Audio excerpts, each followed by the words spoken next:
So this is the usual Super Mario Bros. Song that probably you've already heard before.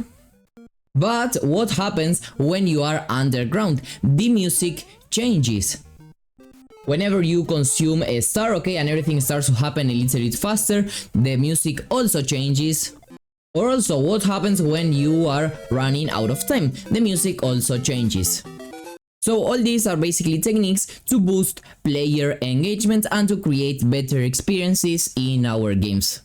So first of all, of course, the main focus in specific in this case is in the audio.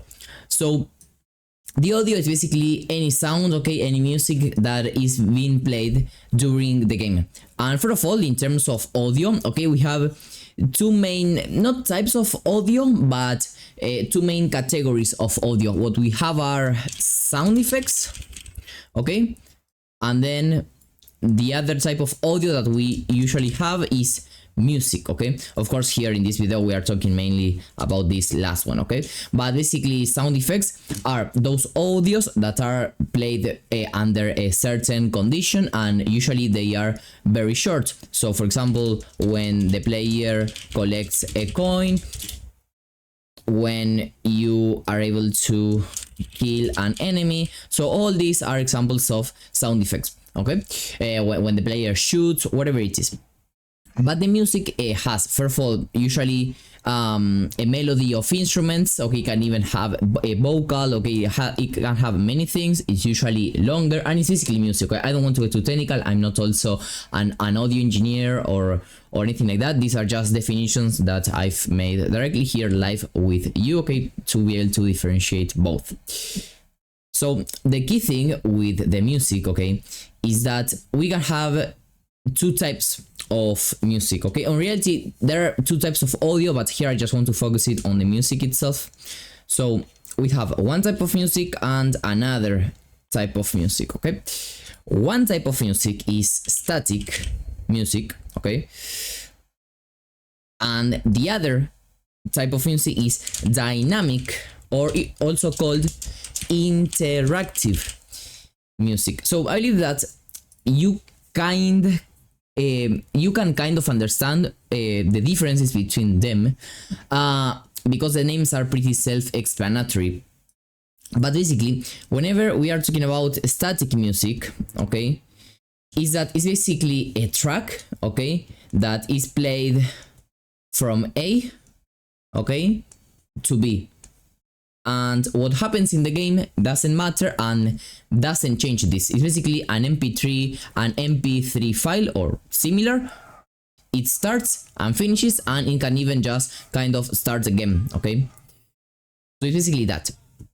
Whereas dynamic or interactive audio, the key thing here is that changes depending on what happens in the game, okay. So what this means is that there is no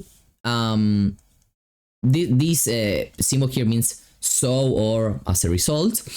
We don't have this structure, okay. Basically we don't have this kind of, okay, it starts from A, it goes to B, and then it's probably looping around, so it goes back to A. This does not exist, okay, in this case.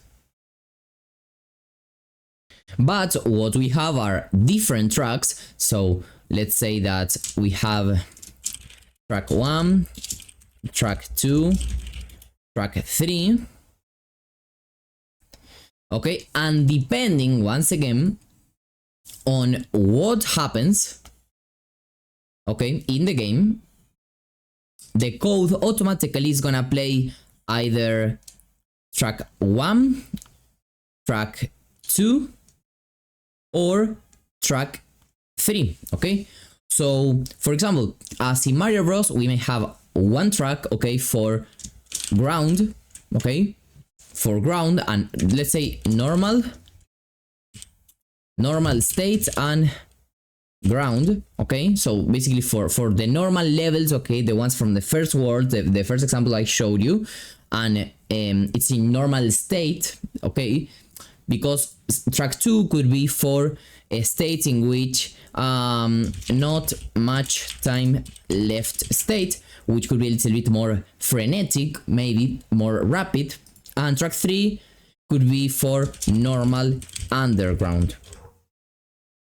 Okay, so rather than just having an A to B, depending on the situation, depending on the level, depending on many things, okay, different things can happen.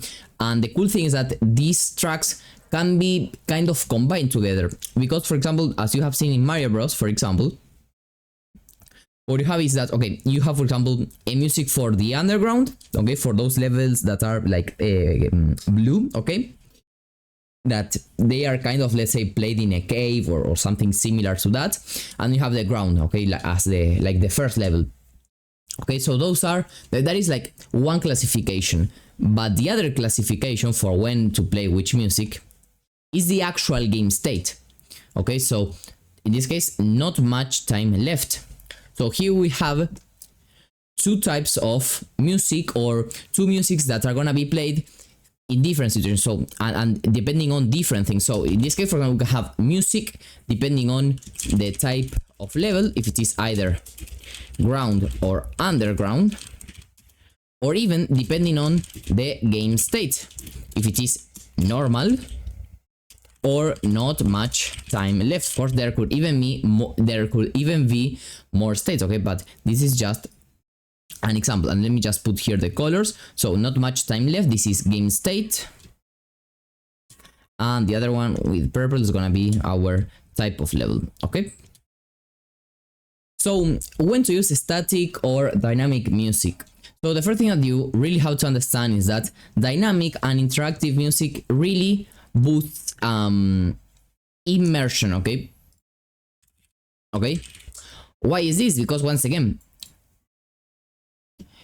the player will feel more immersed, okay, more engaged with your game if it feels that its actions, okay, and the current game state changes the game itself. So, okay, if I have not much time left and I have a music that is more rapid, as in Mario Bros, okay, it's telling me, oh, I have not that much time left, I have to hurry up, and I have to hurry up, and that's the reason why also the music is a little bit more maybe dramatic, faster, etc. So it matches what the user has to do, so that boosts immersion, so the experience itself of playing the game is way better. Now, the advantage of static music is that it's easier to create. So it's not that immersive, but easy, okay? So you really have to take that into account. Of course, still just playing different tracks depending on the game state or type of level is not that complicated, but if you're creating your very first game, it will be an extra layer of difficulty.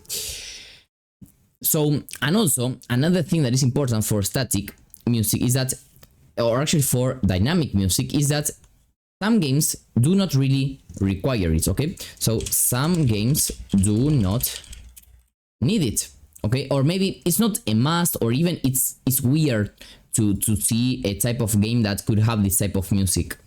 For example, if we take a look at more casual or hybrid casual or hyper casual games, okay, so basically these types of games that are meant to be super juicy, just for you to play when you have nothing else to do, when you are in the public transport, waiting to go somewhere and you just have some spare minutes. So these types of games don't usually tend to implement dynamic music because they don't really need that kind of immersion, okay? Imagine if in Candy Crush, when you have fewer moves, the type of music changed, so it would be, let's say, kind of weird and not needed, okay? So really depending on your game, on the experience that you want your player to have, it's not really something that it's gonna be present, you know, in every single game.